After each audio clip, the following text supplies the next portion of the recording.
تو ہو رہے ہیں اور وہ شکست بھی دے رہے ہیں۔ اور پچھلے دنوں جب زلمے خلیلزاد یہاں اسلام آباد میں تھا تو کوشش کی گئی کہ افغان طالبان کا جو وفد ہے وہ اسلام آباد آئے اور عمران خان صاحب کے ساتھ ملاقات ہو اور دنیا کو یہ بتایا جائے کہ جناب یہ سب پاکستان کروایا ہے۔ لیکن انہوں نے پاکستان میں آ کے وزیر اعظم عمران خان صاحب کے ساتھ ملاقات کرنے سے انکار کر دیا۔ اگر کوئی حکومت کا نمائندہ یا عمران خان صاحب کا کوئی ترجمان میری اس بات کو جھٹلانے کے لیے تیار ہے تو آگے میرے سامنے بیٹھ جائے، میں اس کو بتا دوں گا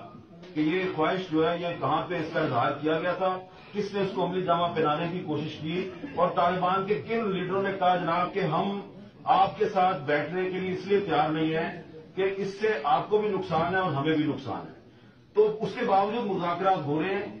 تو ہو رہے ہیں اور وہ شکست بھی دے رہے ہیں۔ اور پچھلے دنوں جب زلمے خلیلزاد یہاں اسلام آباد میں تھا تو کوشش کی گئی کہ افغان طالبان کا جو وفد ہے وہ اسلام آباد آئے اور عمران خان صاحب کے ساتھ ملاقات ہو اور دنیا کو یہ بتایا جائے کہ جناب یہ سب پاکستان کروایا۔ لیکن انہوں نے پاکستان میں آ کے وزیر اعظم عمران خان صاحب کے ساتھ ملاقات کرنے سے انکار کر دیا۔ اگر کوئی حکومت کا نمائندہ یا عمران خان صاحب کا کوئی ترجمان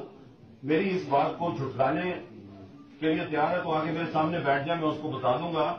کہ یہ خواہش جو ہے یہ کہاں پہ اس کا اظہار کیا گیا تھا، کس نے اس کو عملی جامہ پہنانے کی کوشش کی اور طالبان کے کن لیڈروں نے کہا جناب کہ ہم آپ کے ساتھ بیٹھنے کے لیے اس لیے تیار نہیں ہیں کہ اس سے آپ کو بھی نقصان ہے اور ہمیں بھی نقصان ہے۔ تو اس کے باوجود مذاکرات ہو رہے ہیں